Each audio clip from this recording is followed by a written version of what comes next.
যে দুই সময় স্ত্রী সহবাস করলে আপনি ধনী হয়ে যাবেন এবং আপনার ঘরে 3 দিন বারাকা শুধু আসতেই থাকবে এবং আল্লাহ পাক আপনার ঘরকে রহমত দ্বারা পরিপূর্ণ করে দিবেন।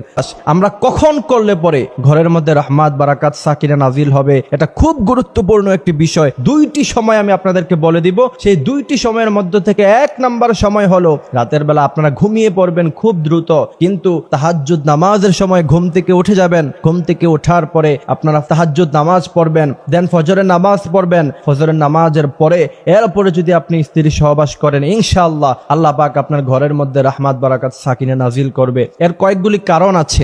মেডিকেল সায়েন্স বলছে মানুষ যদি রাতের বেলা আরামে ঘুমায় তাহলে মানুষের শরীর ফিটনেস ঠিক থাকে এবং সকালবেলা ঘুম থেকে ওঠার পরে যদি সে কাজকর্ম শুরু করে দেয় তাহলে তার সারাটা দিন ভালো যায়। এবং আল্লাহ রাসূল সাল্লাল্লাহু আলাইহি ওয়াসাল্লাম বলছেন সকালবেলা আল্লাহ পাক রহমত বরকত দ্বারা পৃথিবীকে পরিপূর্ণ করে দেয়। অর্থাৎ